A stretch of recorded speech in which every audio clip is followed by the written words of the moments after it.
Hey, this is Joe Gilder from over yonder at homestudiocorner.com. Got a quick one on recording vocals, specifically background or harmony vocals.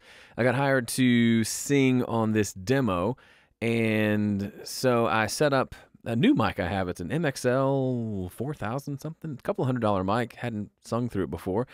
Good little mic. So these are the tracks I recorded, lead vocal and 2 harmony parts.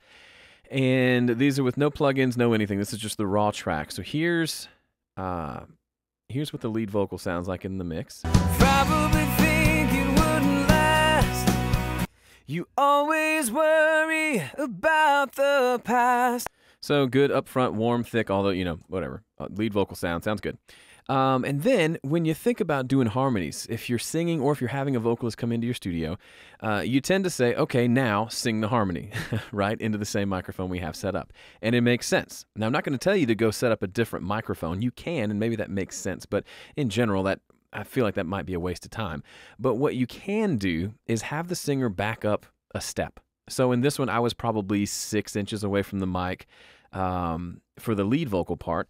And so for the harmony parts, I backed up. I literally just took a step back to where I was maybe 12 to 18 inches away from the mic and didn't change anything else and just sang from there.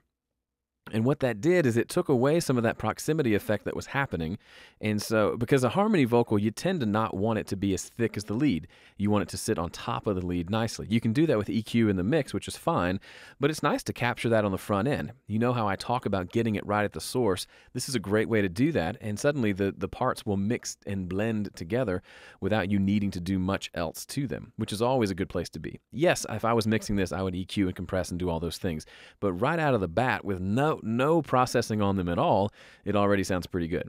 So again, here's the lead, and I'll switch between the lead and the harmony so you can hear the difference in tone. Here's the lead. Probably think it wouldn't last. Here's the first harmony. Probably think it wouldn't last. So you can initially hear, I'll turn it back up to the same volume. Probably think it wouldn't last. It's thinner, it's got a little more top end, and it's not quite as thick as the lead vocal. Probably think it wouldn't last. That's thick and lead vocally. This one. Probably think it wouldn't last. And then the high harmony, same thing. Probably think it wouldn't last. So it's just not quite, it's the same mic, same preamp and all of that, same basic characteristics, but it's a little bit thinner. And then when you play them all together, bring the 2 harmonies down in volume just a smidge, and they blend together really nicely. Probably think it wouldn't last. You always worry about the past, but I didn't really know you till I met you. So there you go. An easy way to get it right at the source, especially if you're not going to be the one mixing it.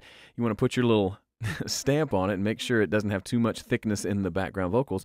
Just have the singer take a step back. Easy peasy, Japanesey. Thanks for watching and being a subscriber. I'm Joe from homestudiocorner.com. See you around.